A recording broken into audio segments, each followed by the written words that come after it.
തിരഞ്ഞെടുപ്പുകളുടെ അടിത്തറ സുതാര്യതയും വിശ്വാസ്യതയുമാണ്.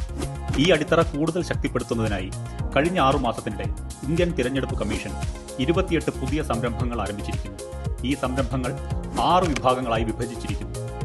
ഇന്ന് നമ്മൾ പങ്കാളികളുടെ റോളുകളും അവയുടെ മാപ്പിംഗും സംബന്ധിച്ച കാര്യങ്ങൾ ചർച്ച ചെയ്യുന്നു.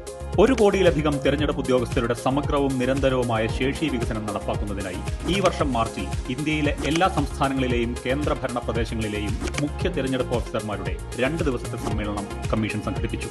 ഭരണഘടന നിർദ്ദേശിച്ച ചട്ടക്കൂട്, തിരഞ്ഞെടുപ്പ് നിയമങ്ങൾ, കമ്മീഷൻ പുറപ്പെടുവിച്ച മാർഗനിർദ്ദേശങ്ങൾ എന്നിവയനുസരിച്ച് മുഴുവൻ തിരഞ്ഞെടുപ്പ് സംവിധാനങ്ങളും സജീവമാക്കുന്നതിലായിരുന്നു സമ്മേളനത്തിന്റെ മുഖ്യ ശ്രദ്ധ. കൂടാതെ 28 പങ്കാളികളുടെ റോളുകളും ഉത്തരവാദിത്തങ്ങളും സമ്മേളനത്തിൽ വ്യക്തമായി നിർവചിക്കപ്പെട്ടു. ഈ സമ്മേളനത്തിന്റെ തുടർ നടപടിയായിട്ട് ഏറ്റവും പുതിയ മാറ്റങ്ങൾ ഉൾപ്പെടുത്തി തിരഞ്ഞെടുപ്പ് കൈപ്പുസ്തകങ്ങളും മാനുവലുകളും പുതുക്കി. ഫ്രണ്ട്ലൈൻ ജീവനക്കാർക്ക് എളുപ്പത്തിൽ മനസ്സിലാക്കാനും ഫലപ്രദമായി പരിശീലനം നേടാനുമായി 1-ലധികം ഇന്ത്യൻ ഭാഷകളിൽ ഡിജിറ്റൽ പരിശീലന കിറ്റുകൾ വികസിപ്പിച്ചു.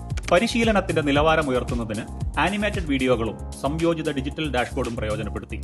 മറ്റുള്ള പദ്ധതികളെക്കുറിച്ച് നാം വരും ദിവസങ്ങളിൽ ചർച്ച ചെയ്യുന്നതായിരിക്കും. കൂടുതൽ വിവരങ്ങളും വീഡിയോകളും ലഭിക്കുന്നതിനായി ദയവായി തിരഞ്ഞെടുപ്പ് കമ്മീഷന്റെ ഔദ്യോഗിക സോഷ്യൽ മീഡിയ ഹാൻഡിലുകൾ പിന്തുടരുകയും സബ്സ്ക്രൈബ് ചെയ്യുകയും ചെയ്യുക.